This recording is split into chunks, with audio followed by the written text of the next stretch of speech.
Yeah. This is Geek Therapy Radio. What are we waiting for? And now your mental curator, Johnny Hamburger. Welcome to Geek Therapy Radio and Happy New Year. This is the first episode of Geek Therapy Radio, the first broadcast of the new year. Technically Midweek Geek that I released a few days ago. That was the first new episode, I guess, of content from Geek Therapy Radio, but this is the first official big boy broadcast of Geek Therapy Radio of 2019. So Happy New Year. I hope you all stayed safe and had fun. I'm over 30 years old, so I think I had 4 beers and I was done. I was out. I not say that I was inebriated, but you feel in a bad way beer more acutely as you get older. I was never a big drinker. I never in my life was I ever a big drinker. So even if I have 3 beers now, I'm just like, I feel dehydrated. I'm going to have a hangover tomorrow. 3 beers. 35 years old, can't handle 3 beers. Feel like crap the next day. Getting old is fun, kids. And I just saw my reflection in the glass. Why is life reminding me of these terrible things? This is a big show this week. I am your mental curator, Johnny Hamburger. In the third segment, we are going to, in a little bit of the fourth, we are going to bite into Alexa and privacy concerns. The third segment is the longest segment of Geek Therapy Radio, so I needed to save the longest segment because there's plenty to get into with Alexa privacy concerns. So make sure you stick around, and if you're listening to the podcast, you have the supreme ease of just skipping to, 28 minutes on the dot, I think. No, 29 minutes on the dot. No, sorry, 18 minutes. You can skip to the 18-minute mark and get to the Alexa privacy segment. But if you're listening on the radio, sorry, you'll just have to stay tuned for the third segment. We talk about Alexa, and there's plenty to talk about. Bust out your tinfoil hats. In this first short segment of Geek Therapy Radio, I want to talk about movies a little bit. I saw Aquaman the other week. I know this is late, but it really doesn't matter because my official review of Aquaman is, quote, "It was a movie," unquote. It's geek score. I do a critic score. I do my up the butt critic score, stick up the butt critic score. Like I'm a critic, an art critic, movie critic with a big old stick up my butt. My score in that regard is, D+.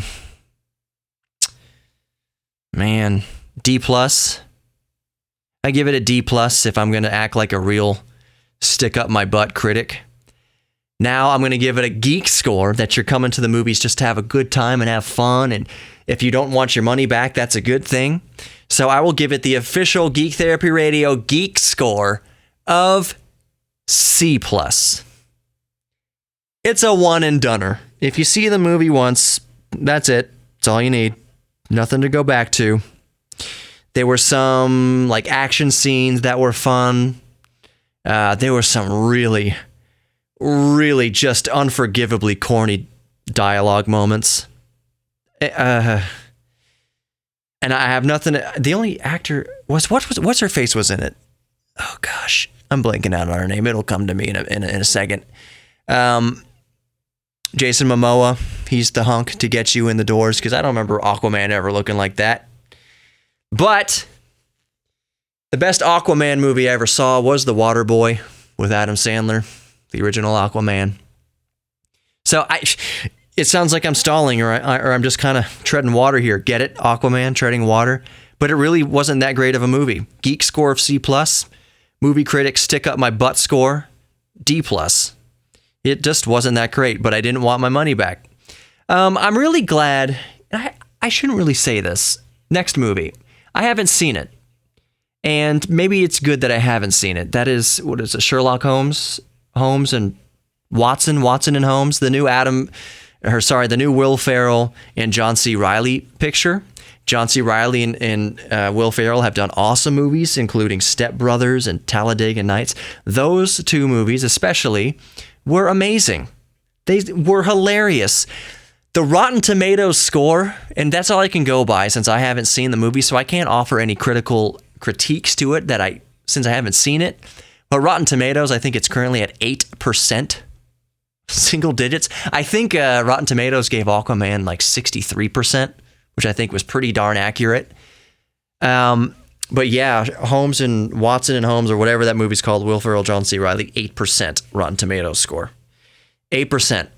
And I can understand that. My only guess is why it probably did so bad is, and why Talladega Nights and why Step Brothers did so well and worked so well, is because those two movies were free form. They weren't pigeonholing the actors into two established roles. I think one of the biggest problems with the new movie is that we know the story of Sherlock Holmes. So it's harder to make a funny movie within those brackets that we all understand and know Sherlock Holmes. So they did us a disservice. They already shot themselves in the foot by already, pigeonholing themselves into a concept we're already familiar with, and that gives them way less flexibility and freedom to just make comedy. So just guessing, having not seen it, it's probably going to be a lot like the Dumb and Dumber 2, like the second Dumb and Dumber, the official one with Jim Carrey and Jeff Daniels. That movie was a god-awful dumpster fire train wreck that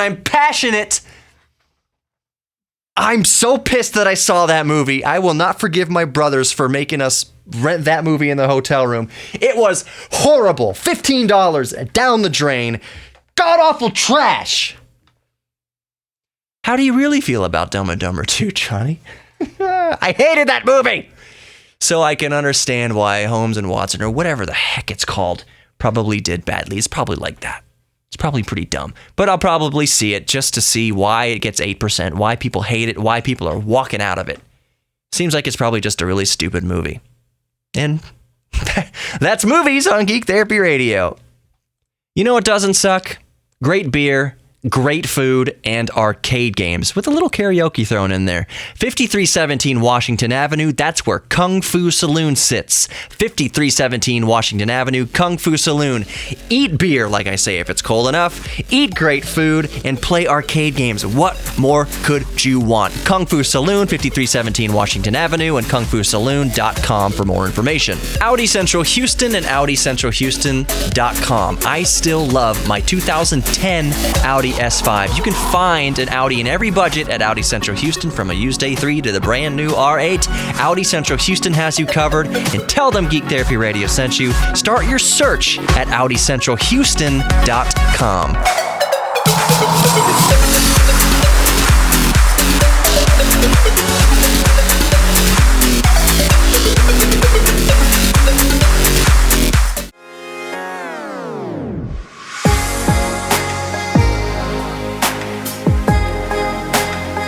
Bro, have you seen how thick my glasses are? Day I be bird boxing. Day, son. That first walk to the bathroom in the morning, bird boxing my way to the bathroom. What am I doing? Welcome back to Geek Therapy Radio. I am your mental curator, Johnny Hemberger. I guess I need to see Bird Box. I still maintain that the internet has ruined it, even before a lot of us knew what it was. The first few days that Bird Box memes and things were going around, I had no idea what it was. Literally no idea what it was. Turn on my Netflix and I see, oh, it's a Netflix movie. Actually, right after I saw that it was a Netflix movie, I went on to, the word of the day here is dumpster fire, Twitter, and I saw that people were claiming Bird Box was an analogy for white people not wanting to see racism. Like, you really? Really, internet? Why can't the thing just be? I haven't even seen this yet, and already my head it's not ruined. Like, I don't have any spoilers, but you're making such a radical claim that it's a commentary on racism or something like that. How am I supposed to watch the movie just objectively now? The internet ruined it. So I maintain that to ruin a movie or ruin a show or something like that, that it doesn't have to contain spoilers for it to be spoiled. So, for instance, already setting it up in the sort of context in this Bird Box case, in this particular article about it being a commentary on racism, now I'm looking for it. Now I'm going to be watching the movie waiting for the racial undertones of it all. Let me come to that conclusion. If I watched the movie having not known what it was, and I said, that would seem like a lot of commentary on racism. Sure, fine. That's a reasonable conclusion for me to come to, but it's mine to get to. Instead of the internet ruining it. So again, it's possible to ruin a movie without spoilers. So I would say that maybe everyone should be conscious not just to talk about a particular film or TV show without giving, plot spoilers, but consider not spoiling it by making any presumptions, by putting any presumptions into people's heads. So that's all I'm going to say about Bird Box. I think James Simpson, by the time my show airs, no. Later in the day, I'm not going to say. Never mind. I'll just go back to what I said earlier. My glasses are a good quarter of an inch thick. They're pretty thick. I took them off right now. What is this in front? Is this a microphone, or is it just some gray pipe sticking in my face? I have no idea. What am I talking into? Oh, is this the microphone over here? I have no idea. Let's see. So coming up on Geek Therapy Radio, I'm going to talk about Stranger... Oh, that's a Coke bottle. Let me put my glasses back on. Oh, here's the microphone. Stranger Things. We have an official release date for Stranger Things Season 3. It is officially July 4th, 2019. And I am stoked. Please, Internet, give me a couple hours on July 4th to actually see the thing before you ruin the thing. Trademark, copyrighted, jingle. Please don't ruin Stranger Things before July 4th. Let us get a few hours past midnight before you start making commentary on how Stranger Things 3 is really an analogy for some sort of injustice. Let me draw that conclusion myself. Don't pigeonhole my thoughts. Let's talk about some neat science stuff. A NASA probe finds the snowman-shaped relic of the early solar system. And what's really neat about this is, what was it, New Horizons? Yeah, it is New Horizons. It's the same spaceship that gave us all those stunning images of Pluto a few years ago, within the last few years, I forget. And we saw that Pluto had a heart on it and was really sweet and cute. Pluto had been waiting for us to come visit. New Horizons obviously is way past Pluto now, and it still has its awesome camera on it, and it found a new, what they call Ultima Thule. Is that what it's called? Ultima Thule? What is this thing called? Yeah, the Ultima Thule object, named 2014 MU69. So we knew it was out there since 2014, but now New Horizons has actually taken pictures of it, fairly high resolution of it, good enough to see that it looks like a snowman. It literally looks like the bottom half is a big ball and a small ball is attached to the top. It's pretty darn cute. If I do say so myself, that is a cute little space rock. And it is 21 miles in length at the longest. 21 miles.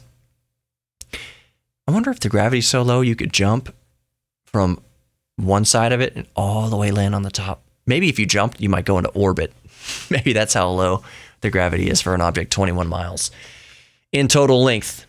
It is the most primitive object ever photographed by any human spacecraft. So that is really fascinating. That's some fascinating space news. Other fascinating space news is that China has officially made history by landing a spacecraft on the far side of the moon. Some people say it's the dark side of the moon. I am going to dispel that myth. By the way, congratulations, China, for sending a spacecraft, a probe up to the moon and taking beautiful pictures of it. The moon looks very round, by the way. It's a very round moon out there, very spherical. But congratulations, China. The dark side of the moon, that's there's not really a dark side of the moon. It's just that the moon is tidally locked to us, so it's one side of it is always facing us, but the other side of it is still, the moon is still rotating around the Earth, in orbit around the Earth, so it still goes in between us and the sun. So the dark side of the moon isn't truly dark. It does get sunlight. It's just we never see that side of the moon. So the China made its moon landing. It's a rover named Yutu-2. That's funny. YUTU and then Roman numerals 2. Yutu-2. That's neat. So China's landed there. They've landed on the far side of the moon, which is a more accurate way to describe it. And sure enough, it's in the sun. We're seeing sun, and like I mentioned before, sure enough, the moon is round. We are making progress with electric vehicles, and in this case, electric airplanes. Rolls-Royce is planning to build an electric airplane to smash the world record for fastest electric airplane. They're hoping to bring it up over 300 miles an hour. The previous record is 210 miles an hour, set in 2017 by Siemens. Rolls-Royce is expecting to break the record in 2020 for the world's fastest electric airplane. And apparently, the battery in here can power over 250, where did I see that? 250 homes, like in a neighborhood. And it's 750 kilowatts, power enough to power 250 homes, and it has enough charge in there to fly from London to Paris. I know that doesn't sound like a great distance, but really, if you think about it, that's pretty good for an electric airplane. There is so much more power required for flight than it is to move a vehicle along the ground. So if we're making any strides in electric aviation, that is wonderful. A minute here on the way out, of course, for Audi Central Houston and AudiCentralHouston.com. I'm still rocking my 2010 Audi S5. I call her Rowdy, R-A-U-D-I. Manual transmission, V8, one of the last true V8s. I don't, every time I put it for sale, I take it off for sale. I can't bring myself to sell it despite the offers I get. And that's because I got treated so well at Audi Central Houston. And I started my search at AudiCentralHouston.com. Literally, that's where I found Rowdy. They have Audis there in every budget, from the used A3 to a brand new R8. They've got you covered at Audi Central Houston and AudiCentralHouston.com. When you go, tell Danny Posey, the GM, that Geek Therapy Radio sent you, and they'll take really good care of you. Not because they have to, but because they genuinely want to. They know that to earn your repeat business, they gotta treat you like family, genuinely, and they will. They will take care of you at Audi Central Houston. Start your search at AudiCentralHouston.com. Welcome back to Geek Therapy Radio. I am your mental curator, Johnny Hemberger. Make sure you're subscribed to the Geek Therapy Radio podcast on all available podcast apps. Just search for Geek Therapy Radio with Johnny Hemberger and you'll be all set. And help me to 1,000 subscribers on YouTube as I make my march in 2019 to 1,000 subscribers. Just search for Geek Therapy Radio on YouTube and just consider subscribing. I would appreciate it because I know you don't have to subscribe, so I appreciate the consideration. Let's dive right into Alexa and privacy concerns. You may have heard a few stories circling around even recently in the past few years, at least since Alexa's been around and Google Home has been around. But let's stay on topic of Alexa. One story you may have heard is that Alexa recorded a private conversation and then sent that private conversation to a random person. That's clickbait. I hate to use the term, but that is fake news. The real story is that yes, Alexa did record a private conversation, but she did not send it to a random person. She sent it to somebody in that user's contact list, aka it's somebody that you know, or at least you're an acquaintance of. You can't have anybody in your Amazon Alexa contact list that you haven't put there yourself on purpose. So, Alexa recorded a private conversation and accidentally sent that conversation as a message to somebody in that user's contact list. So here's what really happened. Voice recognition technology is not perfect. And in this case, when there's a lot of chatter going on, Alexa thought she heard the trigger word, Alexa, send a message to so-and-so. That's what she thought she heard. So in that scenario, Alexa turned on, started recording, and then towards the end of it, she said, do you want to send the message to whoever? And if she thought she heard yes in the random conversations going back and forth, yeah, she sent that private conversation on accident to somebody in their contact list. Not a random person, not the CIA, not the FBI, not the police, somebody that this user knew. Chalk that up to a glitch. Voice recognition isn't perfect, but it's getting better and better. Yes, that is cause for a little bit of concern. If Alexa mishears you and thinks that she wants you to send a message to somebody, yeah, that's a little bit scary, but that's not any malicious intent. That's not Amazon listening to you secretly and then sending your stuff off secretly to some unknown person. That's not what happened in this case. So there's that case, relatively debunked. Should you be a little bit worried? Should you be conscious if you have an Alexa device in your house? Yeah, you should. Be conscious of what you're saying. But you're bringing that into your house voluntarily. You know what you're buying. And as long as you know what you're buying, as long as you know what you put in your house, there should be no problem with it. Don't buy it and then get freaked out that she's listening all the time. You bought it. You're putting it in your house. You should know all these things, or else don't do it. You are free not to give Amazon $30 to get an Alexa. If you have a problem with it, don't buy her. The second thing you may have read is that Amazon is entering into a $600 million contract with the CIA. Central Intelligence Agency. Did you know they're also in talks with a $10 billion project with the FBI? FBI, CIA, Amazon, listening, microphones, always listening. That's scary. That really gets the tinfoil crinkling. What is happening here in this particular Amazon CIA case is that the CIA is paying Amazon $600 million for access to Amazon's cloud infrastructure and resources.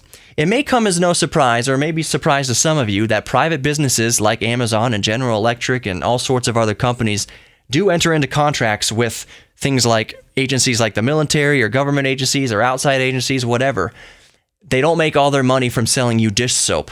They enter into other different enterprises with various agencies. So in the CIA's case, they could either spend billions of dollars building their own cloud, or they can simply pay Amazon, who's already built it, to use their cloud for what they want to do. And what the CIA wants to do, according to all the information out there, isn't to listen into your private conversations, because, to be completely honest, you're not that interesting. I'm not that interesting.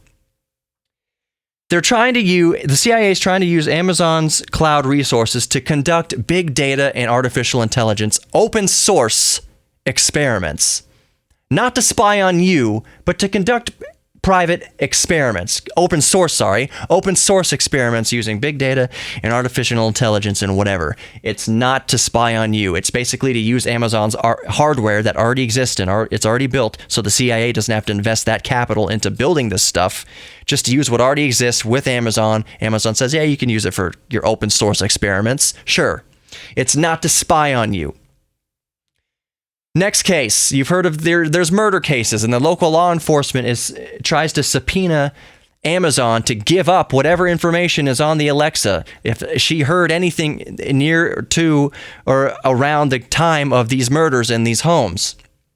It sounds okay enough. It's not illegal to subpoena for such information, but Amazon stops them in their tracks. No, countersuit. We're not giving that up. Why is this? Why would Amazon go to bat like this? Why would they try to protect individual users' privacy like that? One, it's in the contract that you agree to when you purchase an Alexa that Amazon cannot use your personal information or any data collected to give to outside sources to use against you for any sort of reason. It's in the contract. Your privacy is protected by the First Amendment in Amazon's own contract. So Amazon refusing to give up any information that may or may not be recorded on their servers in their cloud is protecting your First Amendment right. Just like you can't search through in the old days, can't search through library what you checked out at a library. That's free speech. You can't use stuff like that to incriminate somebody. That's protecting your First Amendment rights. Amazon, in these cases, is protecting your First Amendment rights from the government trying to impede on them and try to infringe and invade your First Amendment rights. Amazon is trying to set the precedent that if we allow a private law enforcement agency to access whatever is on a private user's Alexa, that sets the precedent. That opens the floodgates. We cannot allow governments to pry into private users' data like that. That's Amazon going to bat for you in that case. I am not absolving Amazon of any sins. I'm just saying that's what's happening because the First Amendment still exists and it protects you. The First Amendment protects you, the American citizen. As long as the First Amendment still exists, there's really not much to worry about in that aspect. If they try to amend the First Amendment or get rid of it, boy howdy, then we really got something to be scared of. And let me just say this. If you are worried about Amazon Alexa listening to you all the time, I have some disturbing news for you. You've had a device in your pocket for decades now that has microphones on it and is always connected to a network and can triangulate your exact position. If the government wanted you gone, you'd be gone by now. I don't care how many guns you have in your house. The government wants you gone, you're vaporized before you pick up your beer. That's just the truth. You've had something listening to you, if it is listening to you, in your pocket for decades. That's not even talking about your computers, your tablets. There's coffee makers that hear your voice. There's all sorts of devices with microphones in them all around you, all the time. That has existed. So this idea that Alexa is this new thing coming along to make you worry about your privacy even more, it's not. They've already been listening. If that's your concern, they've already been listening and they've determined you're boring. And there's nothing to really search for here, really. So, really, it all boils down to what you're comfortable with. If you have a problem with microphones being in your house, don't buy an Alexa, okay? If you know what you're getting into, then you'll be okay. Here's the final thing that basically destroys most of these conspiracy theories that Amazon is out to get you, Alexa's out to get you, that they're in bed with the CIA and the government, and they're all coming to get you, to throw you in the gulags and concentration camps and send the thought police on you and take you away and put you in prison. Here's why that all falls apart. Here's the bombshell. If Amazon helps put you in prison, you can't spend money with Amazon. Did you catch that? You are the cash cow for these big corporations. They need you working and free to go to and from work to earn money, to give the money to them. There's no incentive for Amazon to get in bed with the CIA to put you in jail or lock you up or do whatever. They need you free to spend their money with them. So if they are listening to you and you see ads pop up for dog food, it's just because they want you to buy dog food from them. It's not to incriminate you. It's not to put you in jail. It's just to try to sell you stuff. And you need to be free to go about your day and go to your job every day so that you can earn money to then in turn give that money to Amazon. There's no incentive for them to do anything that infringes upon your freedom to give them money. It is all designed to try and get you to spend money with them. That's it. That's the most elegant explanation, and usually the most elegant, simple explanation is the true one. Not in every single case, but usually the most elegant explanation is the correct one. That's what I think is happening. They're just trying to get your money. More Geek Therapy Radio coming up, and you don't have to spend your money with them. After this, don't go anywhere. Welcome back to Geek Therapy Radio. Quick point to wrap up the previous segment about Amazon Alexa and privacy concerns. I forgot to mention that perhaps the viral video that kind of set all of this off a while back was a video that has since been removed, but has been circulating nonetheless. People have copied the video. You can still find the video. And it is of a woman off camera asking Amazon Alexa directly, quote, Alexa, do you work for the CIA? Or Alexa, do you work for the FBI? Things like that. And Alexa, instead of having any response, usually what Alexa says is, I'm sorry, I don't know the answer to that one. Like if you ask her something very obscure, she can say, I don't know that right now. Or, she might try to give you some sort of answer that she thinks might help, and then she asks you, was that helpful? But a lot of the times you ask questions and Alexa simply just turns off. And in this case, when the woman off screen asked, Alexa, do you work for the CIA? Alexa just turns off, beep boop, and just turns right off. Oh my goodness, that's so suspicious. Ask Alexa a direct question about the CIA and Alexa just turns off. Oh my goodness gracious, she's definitely spying. If I had a nickel for every question I asked Alexa that made her just shut off or ignore me, I'd have a lot of nickels. I could buy some Whataburger. There's a lot of questions, seemingly innocuous questions, simple questions that since voice recognition is not perfect and since it's a service that's constantly being improved as far as the access to information and data, there's a lot of questions, seemingly innocuous questions that Alexa doesn't even know enough about to give a response. So in my questions, which honestly, if I'm being truthful, I can't repeat a lot of them here because they're just ridiculous and it's not PG, just me being silly. She just turns off. She doesn't even say, I don't know. She just turns off. So the fact that this lady says, Alexa, do you work for CIA? That's nothing strange. Alexa does that for a lot of very harmless questions. That's nothing out of the ordinary. And in fact, Amazon did address that specific issue. They said it was just a glitch, and they changed it immediately that day. So now, because a lot of people are asking Amazon Alexa, do you work for the CIA or do you work for the FBI? Now officially Amazon Alexa responds with, I work for Amazon. I don't work for anybody else, or something along those lines. I don't work for anybody else. I just work for Amazon. There's a response for it now because a lot of people are asking, Alexa, do you work for the CIA? Because of that viral video. It didn't mean anything. There was not any...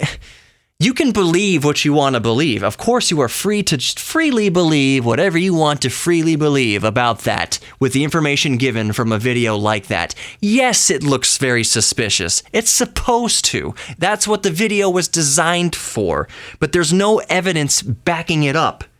The claim that the CIA is just listening to you all the time, or that this video is proof that that Amazon is sending your information to the CIA. Otherwise, why would she be so tight-lipped about it? Doesn't prove anything. But it does get the conversation going, which is good. It is good that we be discussing privacy in Amazon Alexa. And I'll just leave it at, after my big long segment prior, I will just leave that discussion at, if you don't want Alexa in your house, don't bring her into your house. You don't have to. No one's forcing you. That's the difference between George Orwell's 1984 and modern day, is that nothing is forced upon you. None of this Big Brother stuff is forced. We line up around the block to buy it. You don't have to give Amazon $30 to put an Echo Dot and Alexa in your house. If you have a problem with it, just don't do it. Okay? I personally don't have a problem with it, and I am aware that she is in my home. But I'm doing that of my own volition because I'm confident that she's not listening to incriminating things, and she wouldn't hear incriminating things to begin with. She'd hear a whole lot of farts. She'd hear me saying really stupid things to the cats. It's not interesting. So if you're uncomfortable with her, just don't buy her. I wanted to move on to an actual kind of an interesting topic to end out Geek Therapy Radio this week, and that is that, like I say, we're all geeks about something, and sometimes we fall out of our geek thing. Like we don't pay enough attention to our hobbies like we used to. And if that's the case, then that's can be a really sad thing. For instance, there's a lot of people that used to play a lot of video games and now they don't play a lot of video games. Either they've lost interest or they have kids, life moves on, they don't have time for it. They don't have a lot of time to play or do their hobby that they once liked, which was playing video games or whatever. So I just had a little suggestion for the end of Geek Therapy Radio here. It's like I want to call them mini hobbies, MINI, mini hobbies, that, yes, if you're into something major that takes a lot of time, like building ships in a bottle or building model airplanes or building 30,000 piece Lego sets or art or whatever, stuff that typically takes a lot of time, and video games nowadays more than ever take hundreds of hours to finish. To me, it's mind-boggling how much time it takes to complete a video game, which is why I don't usually like video games that take such a long time. 800 hours to finish. I know I'm going to lose interest 10 hours into it, so 600 hours, that doesn't seem appealing to me. That's why I like video games like Rocket League or Street Fighter, where you do quick matches, in and out, boom, bam. I can still play those games for a couple hours at a time, but the point is, I can put the controller down anytime I want. And yes, I know you can do that for a 600-hour game, but putting down a game like Rocket League, it gets me no closer to like an end goal, like the end of the game. There's no end to the game. There is no end to the game, really. Just these quick little matches. Anyways, so mini hobbies. Maybe, let's say you're an artist, maybe keep a doodle pad with you. You know, at work or something, if you have on a coffee break. I'm not suggesting you do stuff while you're working, but maybe keep a little canvas with you, a little pencils. Maybe if you work with watercolors, you can't really transport watercolors easily. Maybe start getting into a little bit of colored pencil work. It's much easier to cart little colored pencils around and still get your creative outlet that way with that mini hobby. Maybe you don't have a lot of time to build model airplanes. Maybe you can buy really cheap balsa wood airplanes and keep a little razor or some scissors with you, whatever, and just cut them up and make little models, something like that. So think about that. Think about mini hobbies, things you can do just in your downtime and your whether it's brief or whatever the case is. If you don't have a lot of time, think of something that you can get into that doesn't require a whole lot of time in the first place. Whatever you do, don't lose your geek things. Don't lose the things that help keep us sane. Don't lose hobbies. Gain mini hobbies to keep you satisfied in between the times that you can't devote to your big hobbies. That's going to do it for Geek Therapy Radio this week. There's a couple ads I'm going to read here on the way out. But before I do, I just want to encourage you to, like I said, go follow or subscribe to Geek Therapy Radio on YouTube. I'm hunting for 1,000 subscribers here in 2019, so I appreciate the consideration.